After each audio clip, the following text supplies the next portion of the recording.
Two best friends throw a huge party at LeBron James's mansion in House Party. A plane crash lands inside a deadly war zone in plane. And a biotech company steals the Shroud of Turin in order to clone Jesus Christ with disastrous consequences in the Devil Conspiracy. All this and more is being released this weekend.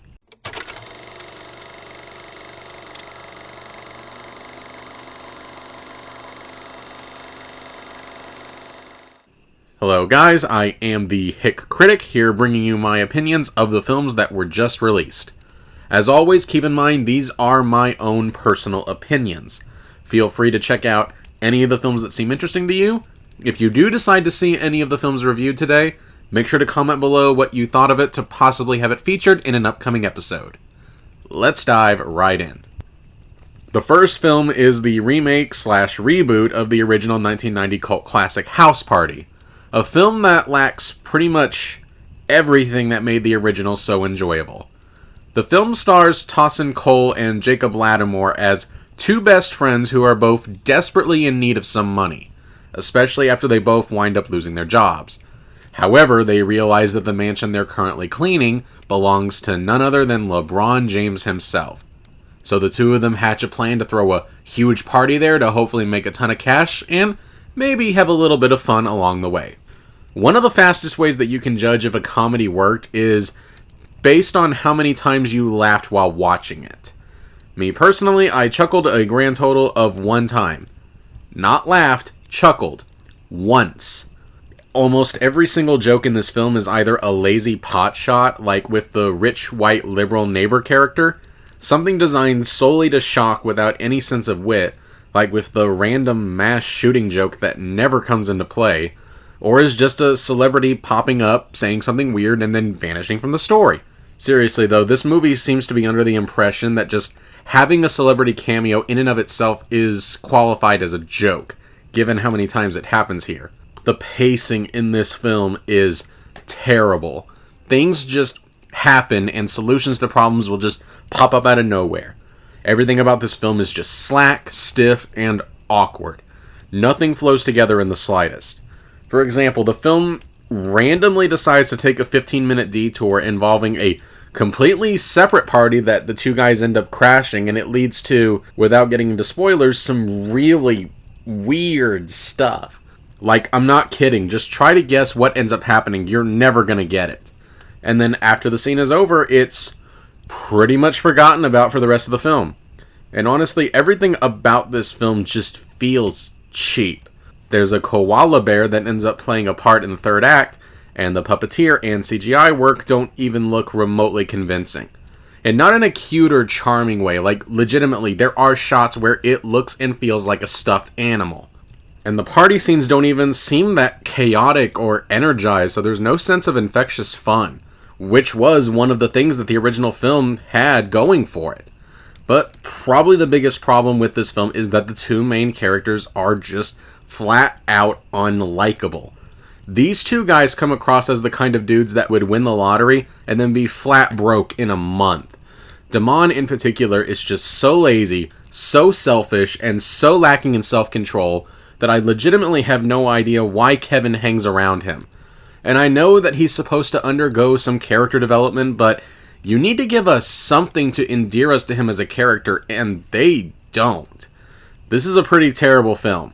And it's not even really all that interesting of a train wreck, it's just monotonous, boring, and mildly infuriating. House Party gets an empty shot. The next film on the agenda is Plane, a film that's about as deep and as subtle as its title, which is okay because it actually knows what it is and does it good enough. The film stars Gerard Butler as Brody Torrance, a pilot of a commercial aircraft, but after a terrible storm, the plane is forced to crash land, but unfortunately, the place where they landed just so happened to be on an island that is completely overrun by a warlord who is not afraid to kill and take hostages to get what he wants. With Plane, what you see is pretty much what you get. If you watch the trailer and you think it might be an entertaining watch, it definitely delivers what it promises. The action scenes are nothing spectacular, and yeah, sometimes they do use a little bit too much shaky cam, but they're overall really effective, decently edited, bloody, grisly deaths, and there's real weight behind each kill and each fired gunshot. It manages to deliver the intensity to keep you invested. One action scene in particular was accomplished via a long take, and it's an impressive set piece. Admittedly, the climax may be a little bit cheesy and ridiculous, but I'd be lying if I said that I wasn't on the edge of my seat, engaged by what was happening. The characterizations are thin, probably on purpose so as to appeal to a broader audience, but the actors they get to portray them slip into the roles comfortably. Gerard Butler is really good and makes the main character a really likable, charming guy, and it actually helps that they gave him some actually funny lines to say. Mike Colter is also really good, managing to pull off many effective kill scenes. The film is well paced, staying in one location just as long as it needs to, so that it doesn't lag. And there's even a few instances of incredibly subtle social commentary when it comes to the airport's response to the entire incident. Again, everything is pretty surface level, there's not really any subtext to anything that's going on, but sometimes you don't need it. Sometimes you just need something brainless to just sit down, munch on some popcorn, and enjoy, as long as they do a good enough job on the things that matter, which, for a film like this, is the action scenes. There are obviously some problems here. There's a minor plot hole where the heroes would fire bullets that really the bad guys should have heard. Some of the shaky cam during the accident scene was legitimately making me nauseous. Sometimes the editing can be a little confusing. At one point I thought that a certain character had died, but it turned out that he was still alive. The villains get introduced just a little bit too late. A couple of characters make some stupid decisions that are difficult to swallow. The villains also kind of make some dumb decisions. Nothing so obvious that it ruins the movie, but enough that it might give you some pause. And me personally, I did want a more in-depth epilogue. I feel like the film did end just a little bit too soon. But honestly, I think most people going into this know what they're getting into. What's done is done well enough. It's straightforward entertainment with just enough ridiculousness to make it stand out, but without going into full-blown unbelievable territory. This isn't great action, but it doesn't have to be. Plane gets a half-full shot. The next film on the chopping block is The Devil Conspiracy. Now, if you'll remember what I said last week, that studios tend to dump their terrible horror films in January, well, this is that very film that I warned about because, and there's no nice way to say this, if this isn't in my top 10 worst films of the year list, this is going to be a very bad year. The film stars Alice Ora Ewing as I've honestly already forgotten what she was, some kind of grad student, I think? Anyway, a woman who is kidnapped by a biotech company who has revolutionized cloning to such a degree that they're resurrecting old legends and selling them to the highest bidder. However, the company is secretly run by a group of Satanists who steal the Shroud of Turin and hope to use some of Jesus' DNA to create a clone of him, and Satan can then possess that body to finally escape his bonds in hell, unless the Archangel Michael, possessing the body of a dead priest played by Joe Doyle, can stop him. There is a lot wrong with this film. I suppose I could try to untangle the web that is this film's completely broken theology, and how it gets pretty much every single aspect of either Catholicism or even just basic Christian doctrine wrong. Like hell being a physical place that's less than a quarter of a mile from under the earth, or Michael the Archangel somehow not understanding that God is omniscient and advising some priest that they need to tell a lie, or Satan being chained to a rock in hell instead of roaming the earth. I could list more examples, but we don't have all day. Let's just stick with how it feels as a horror film. This movie isn't scary. At all. Not just because it fails to scare, but because in some scenes the cinematography was so dark, I could barely make out what was happening on the screen. Probably in an attempt to hide the terrible special effects and the poor costume work. Costume work that is so laughable that it's not even the least bit convincing. This movie also contains one of the stupidest and most hilarious horror film jump scares that I've ever seen in my life. Spoilers if you care. It involves an unborn CGI baby crawling out of an ultrasound screen like the girl from The Ring. I don't know how a shot that bad wound up in what's supposed to be a professional product. And then there's the film's attempt at shocking the audience. Probably most tastelessly, a scene that's framed specifically to invoke rape-like imagery. And the film cinematography isn't the only thing that's muddy. This movie is surprisingly pretty vague about how exactly the cloning process works. Is it supposed to be the original person essentially reincarnated? The same person, but if they'd been born today? Or is it a completely separate person who just so happens to have their skills and talents? Good luck trying to figure that out, because this movie's not going to tell you. This is a movie that so doesn't trust its audience's intelligence that it literally has pointless exposition lines explaining that Jesus was crucified and rose again on the third day. Totally, absolutely vital information that I am sure that the audience needed to be told. The film's plot, characters, internal and external theology, cinematography, pacing, dialogue, they're all terrible here. The only thing that's kind of interesting about this film is the ending.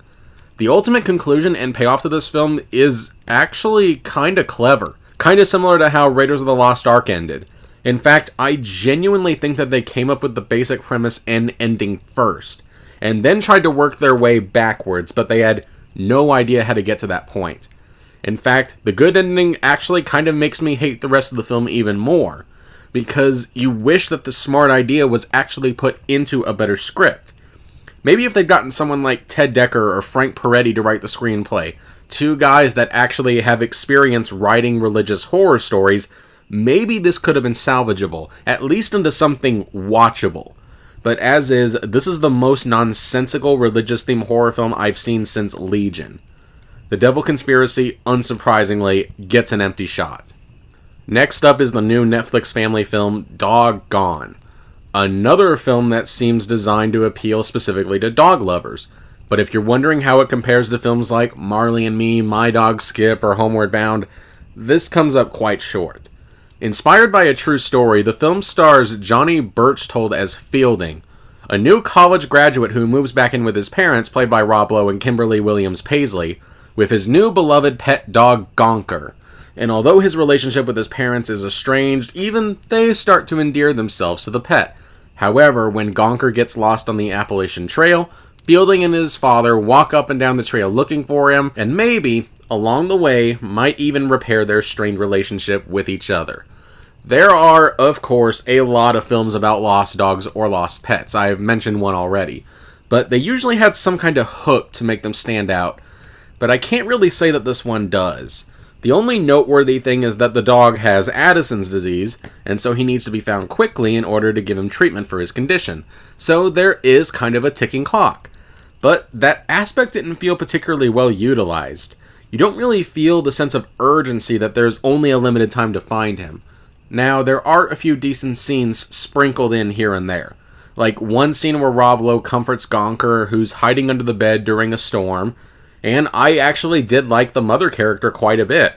Her struggles actually felt emotional, and I like the backstory that they gave her, showing why she's so committed in getting her son's dog back, and why she was so reluctant to get attached to him in the first place.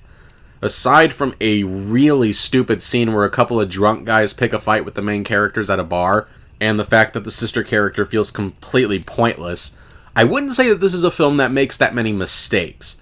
It just doesn't really stick out.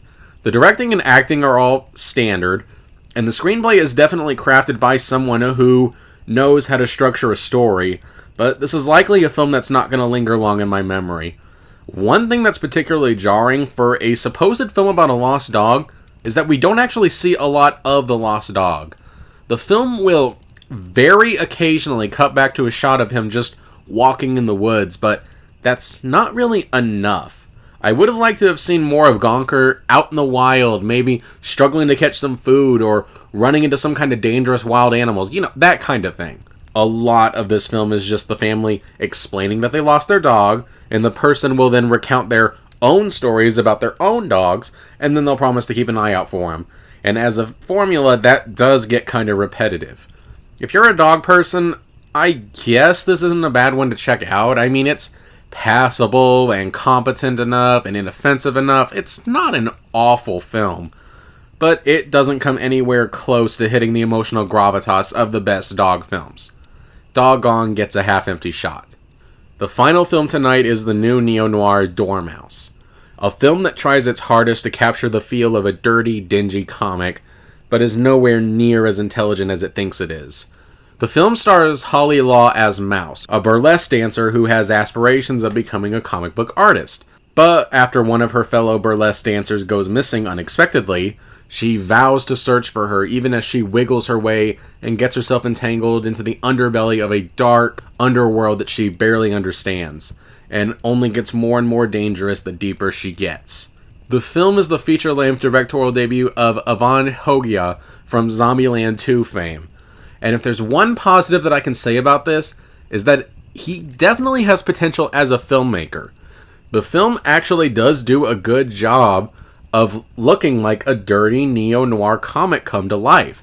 The muckiness doesn't feel phony, and the film does effectively incorporate some animated vignettes to give it some style and flair. Granted, I wish these animated vignettes were more spread out throughout the film, but they do look cool when they show up. And the film is definitely competently directed. The colors pop without coming across as flashy or clean, and Hogia does know how to give you a good sense of the location in any given scene. I say all this to say that I wish him the best as a film director going forward, but maybe he should consider directing a script written by someone else, because honestly, this screenplay written by him just isn't that good.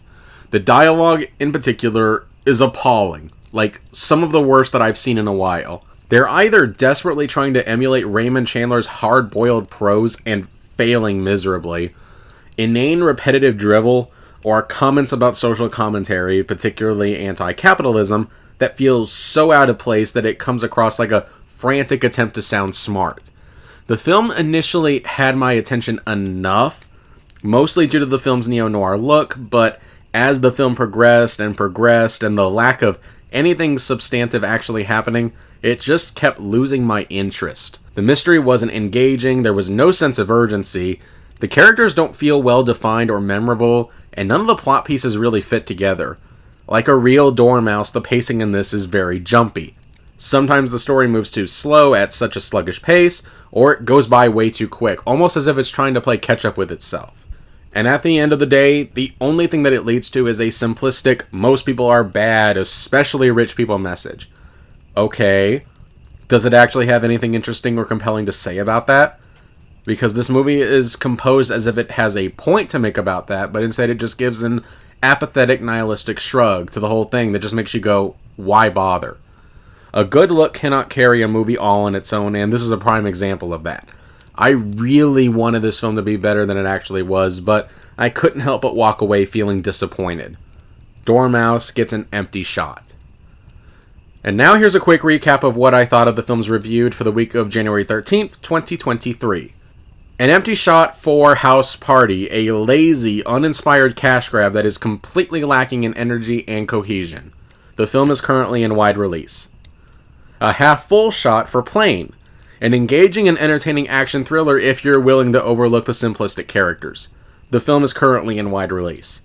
A very empty shot for The Devil Conspiracy, a ludicrous and laughable misfire that's too dumb to be offensive and too theologically broken to work as a religious tale.